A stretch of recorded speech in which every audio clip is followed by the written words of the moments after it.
Welcome to another interview for the Wild Women Symposium, which will be in the spring of 2015. The Wild Women Symposium is an incredible experiential event where you get to create your own class structures and pick your teachers and learn and grow in the way that you prefer to learn and grow. We are creating a movement of the awakening of the divine feminine, and we would love to have you as part of our journey. And the Wild Women Symposium is something that is just catching on fire right now. And we are being asked to come into different states, and we're even being asked to come into other countries to bring the Wild Women Symposium. This year, we've got not only our beautiful facilitators, but we also have psychics, local psychics that will be coming and doing readings for you during the Wild Women Symposium. So how this works is that you can opt out of a class, and during that time slot of the class, you can sign up for one of the psychics to do a 20-minute reading on you. Now, you only get one reading, so you can't go psychic hopping and you can't go from one psychic to the next. So you'll get to have one psychic reading in exchange for a class if that is something that you want. So what we're doing today, and we've been doing for the last few weeks, is interviewing the psychics that will be at the Wild Women Symposium. So you can find out about the nature of psychics, because all psychics read a little differently and not one psychic reads exactly the same way. And you get to kind of feel each individual woman that will be doing readings and kind of see if you align with her personal energy and her personal philosophy. So today, I have with me Angie Miller, and she is going to be doing some tarot readings at the Psychic Fair. Hi, Angie. Hi, how are you? I am good. So thank you for being willing to dive into this beautifully joyous chaos of the Wild Women Symposium and being brave enough to do readings. So tell us a little bit about yourself. My name is Angie. I'm 27, and I've been doing tarot, however you say it.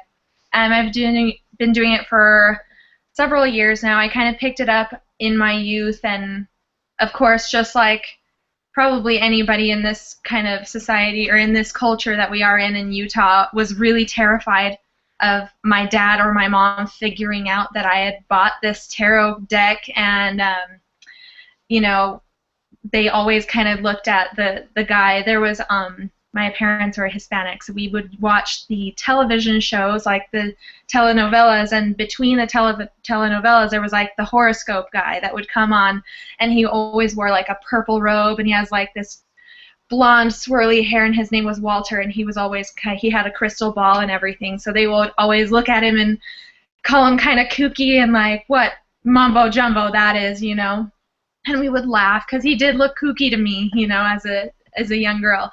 Anyway, so I picked up this tarot deck, and I brought some of my friends over, and we were just kind of playing around with it, still just figuring it out. And I heard my dad coming down the stairs, and I scrambled to get it all together so he wouldn't find it. And then he came down before I could put it all away, and he just went, "Oh, look at this. Wow, here, let me show you how it works." And he actually did a spread for me, and he read for myself and all of my friends, and I was completely blown away. Apparently, it was just something that he and his father did, and down the line, they would do it for different people. And my grandfather would like throw bones, for fortune telling and things like that, and he reads palms and dream interpretation and things like that. So it's funny because I kind of have always been interested in it, but I never really knew, and I felt like I just kind of accidentally fell into this and started learning about it and doing it for my friends and things like that. Eventually started doing it for other people, but still feel like a bit of a novice when it comes to reading. When I meet other psychics and stuff, they're so experienced, so I still feel like I'm learning, but it's always a process. And it's amazing when I start to read for other people how their energy connects with mine, and it just, like our spirits touch, and our energies touch, and it makes sense for them, and I'm so relieved because it makes me feel like I'm actually doing it right. But but it's been an amazing trip to really learn and connect with these women, and especially at the Wild Women Symposium. It's wonderful. I mean, I laugh because you kind of had a similar thing to me, that I was like hiding my tarot cards when I was a kid. I found this deck of tarot cards in a garbage can, and my mother was almost a Catholic nun. And so let's just say this was not going to go over well, right? And so I totally understand that stressful place where you are so fascinated by something, and instinctually you know that that there are universal maps to consciousness, and that there are tools that are about awareness that help you map certain situations. And what I love about the tarot is that the tarot is kind of it's a significance indicator. It kind of tells you, like, this is where you're at in the moment. And when you come to a reading, I think that, you suddenly get yourself revealed to yourself, like, oh, I'm in this place. And the tarot cards have a positive and a negative. Like, you can go this way or you can go that way.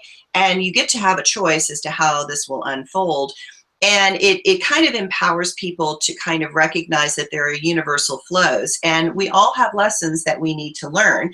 And we're all just learning different lessons at different times and moments. It's really kind of cool. Yeah. So this is exciting. I mean, it's going to be really fun that you kind of have this lovely genetic line. And I think those genetic lines get passed down through time. I mean, one of the things that I say is that I believe that all of us that are on the planet right now have survived the Dark Ages, that the women that survived the Dark Ages that weren't declared witches and heretics were the ones that kept their mouth shut. And so I think that we're, as a psychic, the first thing you have to overcome is this fear of like coming out and saying something. And like, oh my gosh, is somebody going to take me out of the game, right? And we're in this wonderful Aquarian age where people are so much more open, and it's actually on television now and stuff, which is good. Yeah. So that's wonderful. So tell me, like, how do you like to focus in your readings? Like, do you like to do readings that are general, or do you like to like do emotional stuff with people? What do you like? It kind of depends. I feel like it depends on a lot what the person really needs at that moment. And so instead of asking the person to really choose a question, because I feel like many times people kind of say, well, I'm kind of wondering about my work situation or whatever, but then when I pull the cards, I can see, and it's very apparent in the spread that they may be like, going through some really much deeper inner turmoil, and then it might not be something like their subconscious is really drawn the cards for them, and they're trying to deal with something that's much deeper than like their work situation, or what car should I buy or whatever. And so I kind of do the one that I was taught by my father is a 5-card spread, and it uses the major arcana only. And I'm not sure why that is. He told me it had something to do with some tradition that I can't remember right now, but it just deals with a little bit more of the like major themes in life, and like where you are in the first 3 cards deal a lot with the past, the recent past, and the present moment. And then, of course, the future cards are the catalyst cards, because nothing's set in stone, right? You're not a subject to fate. Deal a lot with what your possible options can be from there. And then if they want to explore further and talk a little bit more specifically, then we can do a more detailed spread like the Celtic Cross or something like that, where it goes a little bit deeper, and then we can use the full deck, talk about people and specific situations and things like that. And so 15 minutes isn't a very long time to do that. It can get really beefy, and like, we can talk for a really long time about those specific situations, but yeah, I think we just have the person shuffle, they do the whole thing, and they connect with the cards themselves, even though they may not realize it. And one time someone kind of said, well, I'm kind of new and I don't know if I believe in all this stuff, and man, if I had $1 for every time I heard that, but we have them shuffle, they spread the cards themselves, and when I turn them over, it's even kind of apparent to me that they have this like situation that they're dealing with, and their subconscious presented it without them having to like really think about it or even vocalize it. Yeah, absolutely. I mean, I agree with you. It's so funny. People say, "Oh, I don't believe in cards," or "cards are evil," or something like this. And Yeah. I kind of laugh because the cards. Most people don't know that tarot was actually kind of originated based on a translation of the Book of Angels, which was an Islamic text, into a Christian model and overlap. So the irony is that when the Christians say the tarot is evil, they actually don't understand that the tarot is literally Christian metaphors. Like it is so funny. So, I mean, I love to use these videos as that way to help people kind of understand that it's not as spooky as it sounds. I mean, that I think we all put off a certain energy that we pick up. I mean, like you meet somebody and you instantly know something about them that is maybe on a subtle level. And I think we're all very intuitive, but what the cards do is that they really hone in on pay attention to this. Like you said, you're worrying about work, but it's not about work. It's about this underlying emotional issue of a lack of self-worth, right? Exactly. Yeah. We proceeded So, it. yeah, it's very fun. So anything else you want to say? Um, yeah, I don't know. I'm just grateful to be a part of the Wild Women Symposium. When I went, I've gone to two. The last one I went to, I read cards as well, and the one that I attended prior to that was just kind of a fun thing. Jackie Brinkerhoff brought me on as a Zumba instructor, and I got to have an intuitive reading with someone, and I was so blown away by the energy and the support and the buoying up of these spirits that were all just coming together, and I just felt like it was amazing, and I just love to share it with other people. So I can't wait for this next one.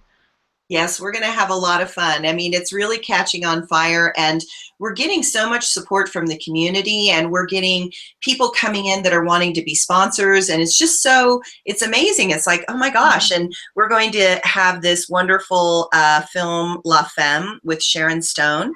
And, only a few people, few groups were picked to be able to show this film. And we were so honored that we get to show this film. And it's going to be on Sunday during the lunchtime. So yay, I know. And it's all about the divine feminine and this Yeah.